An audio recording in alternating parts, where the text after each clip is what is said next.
from North Carolina. Thank you, Mr. Chairman.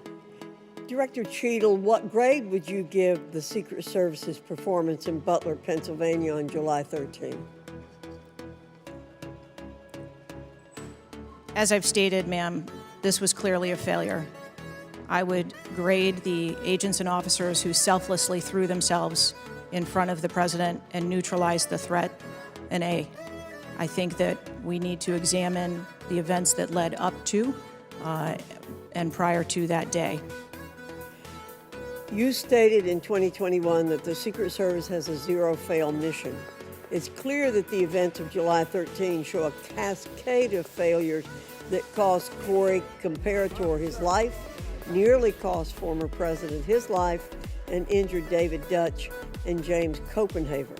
When an agency fails spectacularly in its mission, those responsible must be held accountable, and the problems must be fixed so they cannot happen again.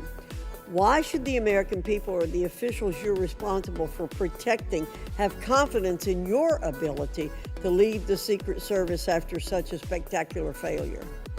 I appreciate the question, and I am committed to finding answers so that we can make the agency stronger after this. You said on July 15 that the buck stops with me. How are you taking accountability for the Secret Service's failures during the July 13 assassination attempt on President Trump? I have taken accountability, and I will continue to take accountability. I am responsible for leading the agency, and I am responsible for finding the answers to how this event occurred and making sure that it doesn't happen again. So I would like to explore how you got the job as director of the United States Secret Service. Is it typical for the director of the Secret Service to be recommended for the role at the behest of a president's family and senior staff, perhaps at the request of Jill Biden or Anthony Bernal? I got the job as a director of the Secret Service because I spent 27 years in an agency with a mission that I absolutely love. I started my career in Detroit. I worked my way up through investigations and protection. Was there competition for the position? You would have to ask those who were involved in the interview process. But you think you are the best person in the country to head the Secret Service? I think that I am the best person to lead the Secret Service at this time. The Secret Service receives billions in funding each year, as has been explained by my colleagues here. In fact, you've had an increase in real terms of 55%. As you're no doubt aware, staffing levels for those assigned to protect the president, former presidents, and other senior officials has decreased by about 350 between 2014 and today. Clearly, a lack of financial resources not to blame for the staffing shortage. In 2022, the Secret Service saw nearly half its workforce leave in 1 year, and during the same year, it was ranked dead last among law enforcement agencies in the best places to work in the federal government.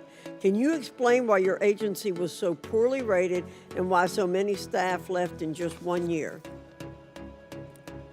So with all due respect, I dispute the statistic of half of the employees leaving in 2022. I think that has been inaccurate data that's been reported out there.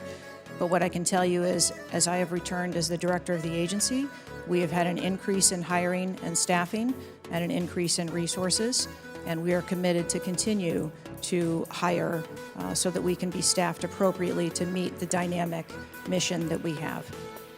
Well, you may want to dispute it, but it's out there.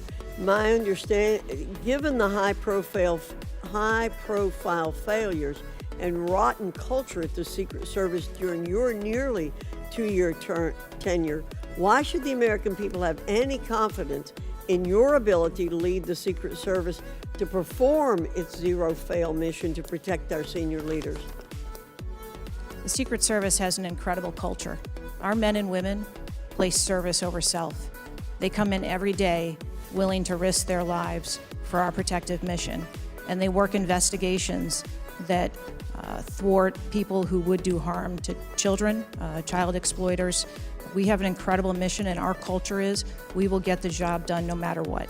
Well, those on the front line certainly have a great culture, and they were willing to risk their lives for President Trump. But I'm not sure the leadership at the agency has this right kind of culture. I yield back, Mr. Chairman. Chair now recognizes Mr. Conley from Virginia. Thank you, Mr. Chairman. Well, I hope the American people do appreciate the incredible daily risks Secret Service agents take on our behalf. You mentioned there are 36 regular clients you've got that you protect constantly, but I was participating in the NATO summit just 2 weeks ago. We had 32 heads of government and heads of state, plus visiting heads of state and heads of government. Presumably, you provided protection for all of them. That is correct. Just saying. Help us understand, however, I will stipulate that there's an ongoing investigation. You don't want to go into too much detail on that until you've been able to ascertain all the facts and analyze what they mean.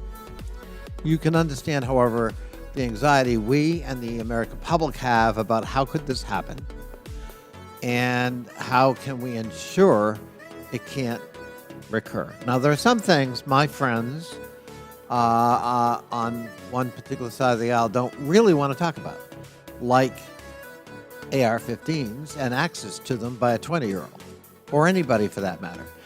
Presumably, Director Cheatle, the ubiquity of weapons, guns in America, especially assault weapons or semi-automatic weapons, that's helped your job and the mission of your agencies, right? It's made it less complicated. Isn't that true? I'm sorry, I'm not understanding your question. Real simple.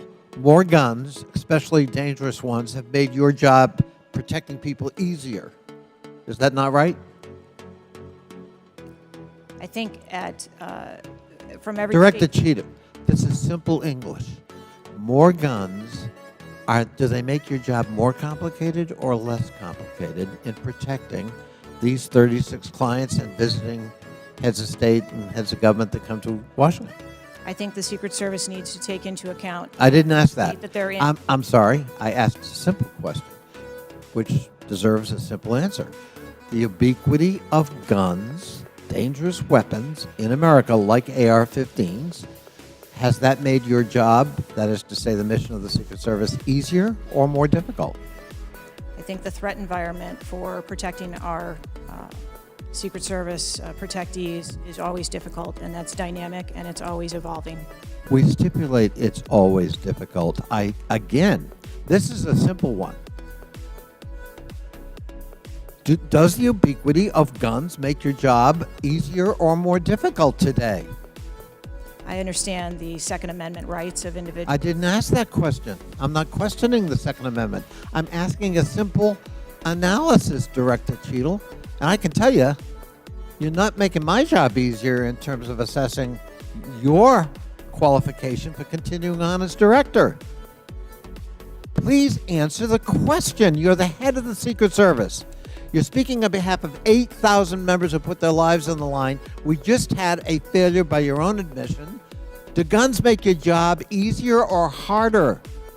I think the job of the Secret Service is difficult on every day, and we need to make sure that we are mitigating all threats, whether that be That weapons, isn't my question. personnel. That is not my question. And now I think you're evading the answer, which is not a hard one. I am sorry that you feel that way, sir. How else could I feel, Director Cheatle, when you're clearly avoiding a direct answer to a very simple declarative question? We almost lost a presidential candidate the other day. A 20-year-old had access to his father's AR-15 and got on top of a roof within 500 yards or feet of the podium. And I'm asking you, did the availability of that AR-15, which is replicated all across America, make your job harder or easier? And you're not willing to answer that question? And you think and you wonder why we might have a lack of confidence in your continued ability to direct this agency? I understand your question, and that's the environment. Well, if you understand my question, why not answer it? Because it's the environment that the Secret Service works in every day. That doesn't tell me anything. That's the that's the environment we work in. I had an attack on my office a year ago. I know a little bit about violence too. He came to kill me. When he couldn't, he beat one of my staffers 8 times with a baseball bat on the head. We live with the threat of violence. But a simple answer from the director of the Secret Service would be helpful. And I'm sorry you've chosen to evade it.